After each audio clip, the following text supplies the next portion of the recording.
Hi guys. The art and science of asking questions is the source of all knowledge. Don't forget that. Okay, we're going to get to work right away. This video is a bit long. That's why I divided it in two parts, part 1 and part 2, obviously.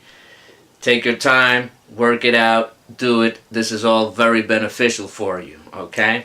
If you have time, also do the pre-intermediates and the elementaries. There's always something to learn. More people would acquire wisdom if they didn't think they already had it, okay?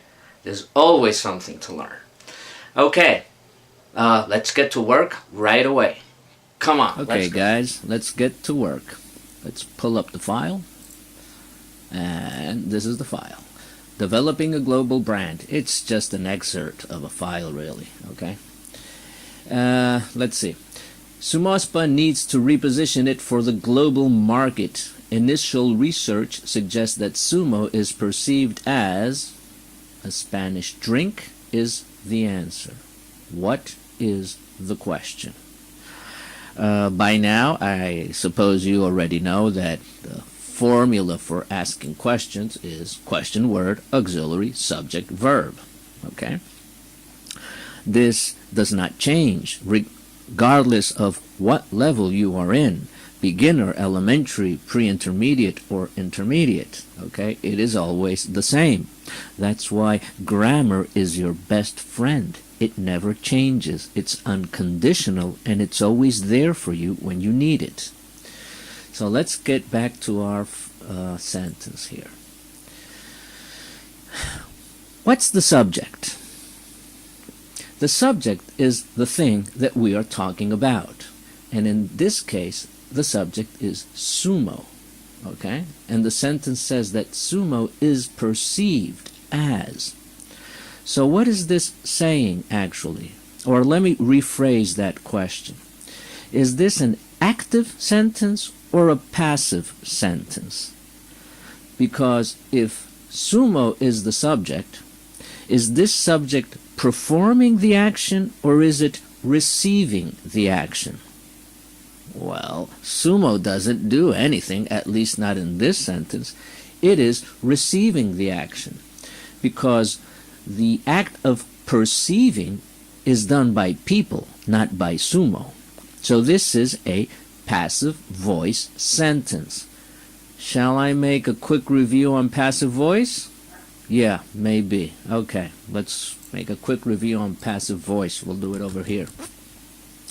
Okay. How do I make a passive voice sentence?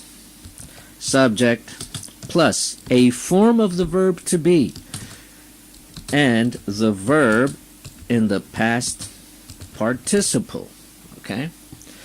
Now, if the verb is always in the past participle, how do I know if it's present, past, present perfect, present continuous, or whatever?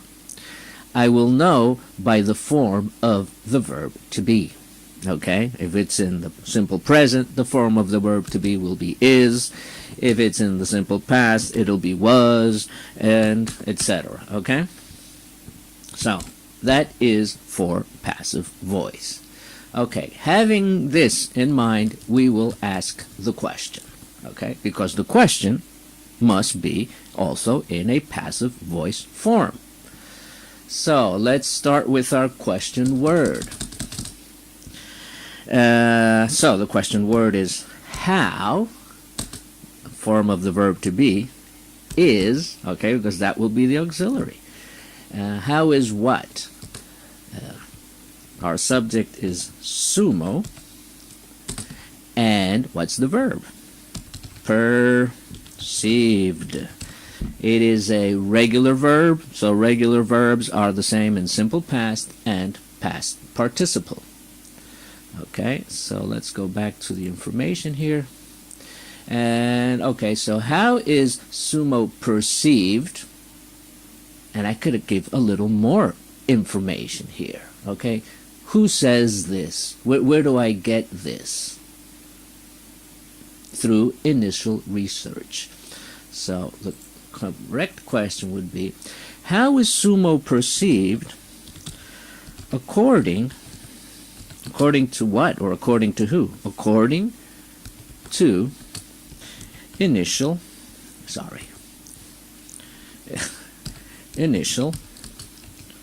research. Research, George? Yeah. Okay. So that is the question. How is sumo perceived according to initial research? And the answer is, it is perceived as a Spanish drink. Okay? A Spanish drink. Now, let's go to a second question here. Or wait, we'll leave this question for last, okay? We're going to jump to this sentence here.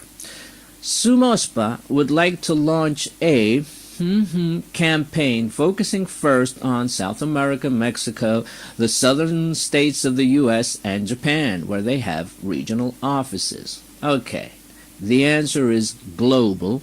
What's the question? The question word is... I suppose you already paused the video and tried to do it yourself, right? Okay, so the question word is what? What kind? You could use what kind, let's put a slash here, what kind, what type, what sort, they all mean the same, okay? For our purpose today, we're going to use kind. What kind of what? What kind of campaign? Okay, this is our question word. What kind of campaign? Let's look again to the information. Okay, this will be our auxiliary. Okay, would. The modal verb would will be our auxiliary. In future lessons, we're going to review modal verbs, okay? So, what kind of campaign would who? Would, our subject is Sumospa. What kind of campaign would Sumospa what? Like to launch. Okay, that is the question. What kind of campaign would Sumospa like to launch? It would like to launch a global campaign. All right?